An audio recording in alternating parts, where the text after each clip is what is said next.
بسم اللہ الرحمن الرحیم۔ میں ہوں عبدالماجد انور اور آپ دیکھ رہے ہیں میرا یوٹیوب چینل حقائق کی تلاش۔ جی محترم ناظرین، آج آپ کو میں دو باتیں آپ کے دماغوں میں بٹھانا چاہتا ہوں۔ سب سے پہلی بات یہ کہ جو لوگ کہا کرتے تھے کہ مولانا اسلام آباد کی جنگ لڑ رہا ہے، میں ان سے پوچھنا چاہتا ہوں کہ وہ اسلام آباد کی جنگ والے بھی مولانا کے پیچھے، مولانا اقتدار کی جنگ لڑ رہا ہے، مولانا مفادات کی جنگ لڑ رہا ہے، وہ صدارت والی کرسی والے بھی مولانا کے پیچھے، وہ اپوزیشن میں بیٹھے ہوئے لوگ جو کل کہا کرتے تھے کہ مولانا ایک وزارت کی مار ہے، یہ وزارتوں کے لیے لڑ رہا ہے، اپنے بچوں کو وزیر بنانا چاہتا ہے اور اپنے خاندان کے اندر وزارتیں بانٹنا چاہتا ہے۔ میں ان سے پوچھنا چاہتا ہوں، کیا مولانا اب بھی وزارتوں کی بھوکا ہے؟ کیا آپ نے گزشتہ دنوں سیاسی مداریوں کا مولانا کے پیچھے گھومنا اس بات کی دلیل نہیں ہے کہ مولانا جہاں کھڑا ہے وہ دلیل کی بنیاد پہ کھڑا ہے؟ کیا آپ کو ابھی بھی اس چیز پہ شک ہے کہ مولانا اسلام آباد کی جنگ لڑ رہا ہے؟ کیا آپ کو ابھی بھی اس بات پہ شک ہے کہ مولانا اسلام کی نہیں بلکہ اقتدار کی جنگ لڑ رہا ہے؟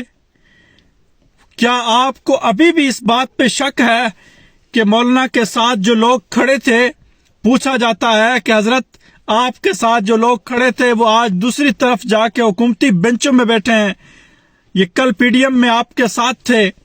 تو مولانا نے کہا، میں جسموں کا مخالف نہیں ہوں، میں جسموں کا مخالف نہیں ہوں کہ کوئی ادھر بیٹھے کوئی ادھر بیٹھے، بلکہ میں مخالف ہوں تو بھی نظریے کا ہوں۔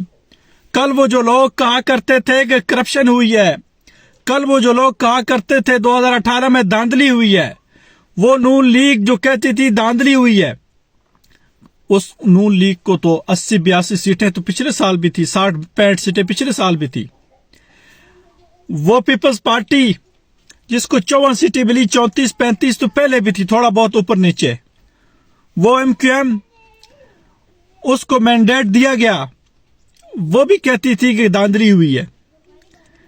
آج ان کو جب اقتدار مل رہا ہے تو وہ اپنے نظریے سے ہٹ کے، وہ اپنی اس بات کو چھوڑ کے اقتدار کے لیے کہہ رہے دھاندلی نہیں ہوئی۔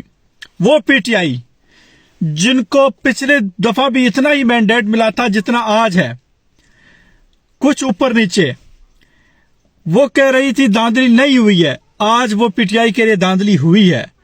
مولانا صاحب 14 سیٹیں پچھلے سال تھی، اس سال مولانا کو بھی 8 سیٹیں ملی ہیں، ان 4 سیٹوں کا اوپر نیچے، لیکن مولانا اپنے اصولی موقف پہ کھڑے ہیں کہ دھاندلی ہوئی ہے، دھاندلی کی گئی ہے، کروائی گئی ہے۔ وجہ کیا ہے؟ میں دوسری بات جو آپ کے سامنے رکھنا چاہتا ہوں وہ وجہ کیا ہے کہ مولانا کو کس بنیاد پر، مولانا کی جماعت کو، جمعیت علماء اسلام کو، مذہبی جماعتوں کو کس لیے سائڈ پہ لائن کیا گیا؟ کل کراچی کے اندر مولانا پریس کانفرنس کر رہے تھے، اس میں واضح طور پہ مولانا نے کہا کہ بھائی صاحب یہ مجھے پتہ نہیں ہے کہ ہمیں کس بنیاد پہ پیچھے دھکیلا گیا ہے۔ جب پوری دنیا کو شکست دینے والے امارت اسلامیہ کے پاس جب میں گیا، ان کو پتہ نہیں تھا کہ میں ان لوگوں کی ہاں سے شکست کھا چکا ہوں۔ امریکہ کو پتہ تھا کہ ان لوگوں نے ہمیں مار دی ہے، اور مولانا وہاں جا کے ان سے پاکستان کے ساتھ معاملات کو بہترین بنانے کے لیے گئے ہیں۔ وہ لوگ جنہوں نے پوری دنیا کے ساتھ ٹکر لی ہوئی ہے، پوری دنیا کے سامنے ایک سیسا پلائی ہوئی دیوار بن چکے ہیں، مولانا اس وقت فلسطین کے لیے حماس کے پاس جا رہے ہیں۔ تو یہ مولانا کو سزا ملی کیا؟ فلسطین کی حمایت، اس کے لیے جاندار آواز بننا، اور امارت اسلامی افغانستان کی حمایت، اور اس کے لیے پاکستان کے ساتھ جو تعلقات خراب کیے جا رہے تھے اس کو سیدھا لائن کرنے کے لیے مولانا کو عالمی اسٹیبلشمنٹ اور ہماری موجودہ اسٹیبلشمنٹ کے دباؤ کے بنیاد پر مولانا کو اسمبلی سے باہر رکھا گیا۔ یہ بات تو آپ کو واضح ہو گئی نا۔ آج مولانا کھڑا ہے کہ بھائی میں اس کے خلاف پروٹیسٹ کروں گا، کیوں کہ خیبر پختونخوا کے اندر ہماری حکومت بننے جا رہی تھی، بلوچستان کے اندر ووٹوں کو خریدا گیا، پوری سندھ اسمبلی ووٹوں کی خریدی گئی،